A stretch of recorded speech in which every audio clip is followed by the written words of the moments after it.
Right, so progress on the bridge supports so far. So the first one is done, and I'm actually quite pleased with it. It took me ages to sort it out, but it is sorted out now. I've had a couple of re-goes at it, and as usual, Engage makes things so fiddly. So anyway, that's that there. Don't worry about the gap on the top because the bridge will obviously sit on there. Next one's ongoing. Just got a couple of bits done around the base, and then obviously that's what they are before we get to that stage there. So as I say, quite pleased. Done it in the red brick and a blue brick, as you can see. I printed off from scale scenes.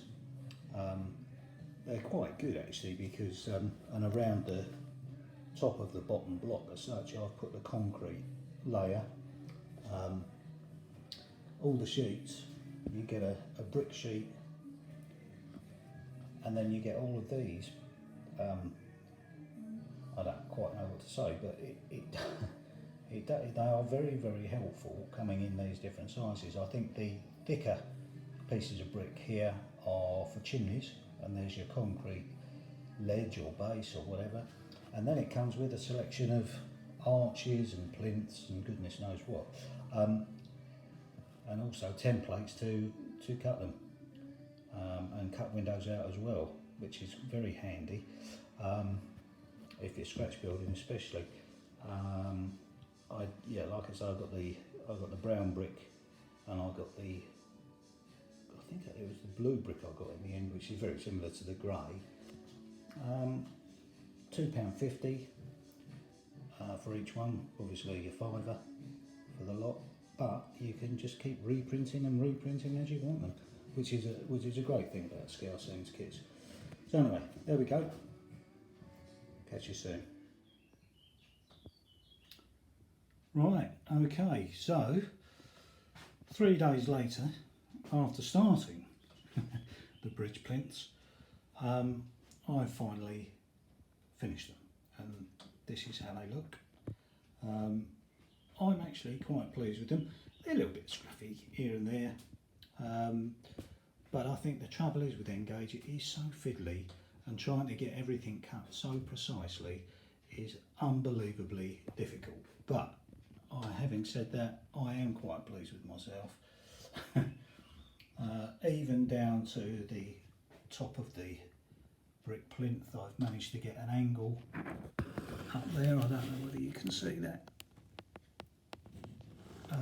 Just to give it that little bit of extra detail.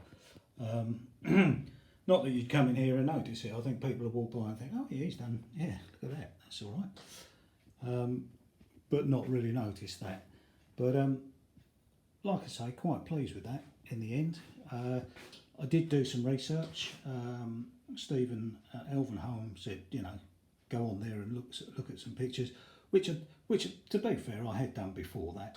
And I kind of knew what I wanted, but I wasn't quite sure whether it would look right. But, you know, at the end of the day, somebody else said to me, and I think it was Chris at Bognor Regis, he said, you know, don't forget John, rule 1 does apply. It's your layout. And so that's what I've been doing the past 3 days. Just set it up a bit with the Scale Scenes freighter. It's Scale Scenes brick papers that have made up the bridge, or bridge supports, and of course the end scenic bridge, which I'm very pleased with. That's a great kit. All of these kits are great actually, I must say. So there we go. So my next stage, now that I've got this little section around here complete, around the corner on the MDF, and down to there, although this bit here is subject to change because there'll be a bridge in there, I think, over what's going to be the River Exe. He's putting the track down. Now, I'm going to put some track down. I think hopefully I'm going to get a chance Sunday afternoon, playing golf tomorrow, which is Saturday. So I'll see my parents Sunday morning, and Sunday afternoon is free, so I think I'm going to be teach yourself via YouTube how to solder dropper wires. The Z21 will come out of its box, and hopefully by the end of Sunday afternoon I might have some movement, but don't hold your breath because it could be the end of Monday afternoon. Okay guys, speak soon. Cheers then. Right, so if you were wondering what's happened to the ship build, the Scillonian, RMV Scillonian, this is how far I've got. I've got this this side on now, and there it is in comparison with the freighter from Scillonian, which is N gauge. This is not N gauge, but I've actually got an N gauge figure, and it doesn't look too bad on this little boat. So maybe we'll include it, maybe we won't. But yeah, the bridge pillars have taken the precedent this week, and the boat has gone on the back burner. If it takes the sea, then we're going to leak some water because this side's got to go on, which is the next job. And when I get some time, I'll put that on. Now the bridge sort of plinths are kind of finished, that's what I'll be doing. So that's where we're at with that.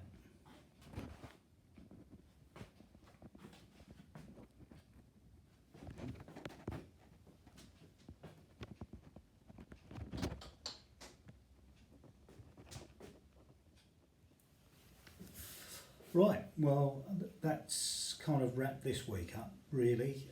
I've had quite a busy week with the layout one way or another. I have put in some time on it this week, which has been really nice to do. You know, trying to fit everything in with family golfing and chores and all that kind of stuff. I guess you guys all know it's not as easy as all that. There's been a lot of thank yous really this week in terms of shout outs, and a lovely thing that Kev done at Medway Peninsula about layouts with subscribers under 100, I think it was, and you know, good on him. What a lovely thing to do, and trying to promote other channels. It's brilliant, and on the back of that this morning I watched another video by a guy called Chris Carter from Perth in Australia, who's got a fabulous N-gauge layout. I really like it, and he's got a lovely space, lovely room to put it in, and Chris has done kind of the same thing but in a different way, and he wanted to sort of give a shout out to a lot of the N-gauge layouts that kind of sometimes fall in the shadow of the double O gauge layouts, which, you know, I love all of them. Double O gauge, N gauge. I haven't seen many Z gauge, but I've had a look at a couple, and it's all fantastic. It fascinates me how people go about things, how people do things. And on the back of Chris's video, like I say this morning when I watched it, I'm going to do a shout out for all the N gauges that I currently subscribe to and really enjoy watching. It inspires me, some of the things that they do, you know, and if it makes a difference to people, you know, with me, with my massive 73 subscribers, you know, it may give you something else to watch that you didn't know about. So these are the guys that I watch and really enjoy. They're all UK based, obviously, apart from Chris and Rob McRae, who has built a fabulous double O gauge layout, but is currently building an N gauge layout, which is taking shape and it looks great. But Piccadilly, N gauge, everybody knows about John, I'm sure. Fantastic. The amount of work that guy puts out is incredible. And I just love watching him go about things and do things. It's brilliant. I think when I started out a few weeks back, more or less at the same time, a guy called Chris that I've become quite friendly with over the YouTube airwaves, Bognor Regis, Chris's N-gauge. I'll tell you what, if he can put that together, that's going to be a fantastic layout. That would be brilliant. And I look forward to seeing what he's doing every week. Absolutely brilliant. I mean, I think in his last video he was using them little tiles from York Model Rail, and by golly, I hope I've given you a tip there, Chris, in regards of not taking the backing paper off and just gluing them, but we'll see how you get on with that. Another one, Jeff at Pride Parkway, absolutely brilliant and fabulous layout. You know, he's turning it into a brilliant job. Stephen at Exehaven, thanks Stephen for all your help and support. Another one that I really like that we haven't seen enough of is Wheezy Palace. Let's get that back on. The Growler, Blackwood Engage is another one that I watch. And of course, I think this is really what persuaded me to go engage with Simon in Simon's shed. I've had a couple of little chats with Simon over the past sort of month or two, and what a nice guy he is. And Simon, I'll be using some of your ways of doing the electrics, mate, because electrics to me are a little bit of a mystery. I do pick things up quick, hopefully, and I've watched a few of your videos and you've made it sound quite easy. Another recent one that I've really picked up on, and again, fabulous layout, Chandwell Engage, brilliant. That viaduct and that bridge that you've built, superb. I'm jealous of that. Another guy, Great Delton, I'm not sure how many subscribers he's got, but I did recommend him on Kev's recommendation show from Midway Peninsula. Great Delton, great little layout, got it in a little shed, it's taking shape and it looks good, you know, and again, it's amazing what you can do with Engage. You can fit a lot in. And the last one I've got on my list is Colin's Engage. Now, all of these I subscribe to and I watch when they come up, you know, and I do take a lot from them. And Chris Carter, brilliant idea, mate. I hope if anybody watches this, they'll do much the same thing. It's a good idea. Promote up the Engage guys, and we'll see how we get on. Okay, that's enough for this week. Like I've said before, I'll put videos out when I'm ready, and I think I've done a couple in quite quick succession. So speak soon, guys. Thanks very much. Cheers.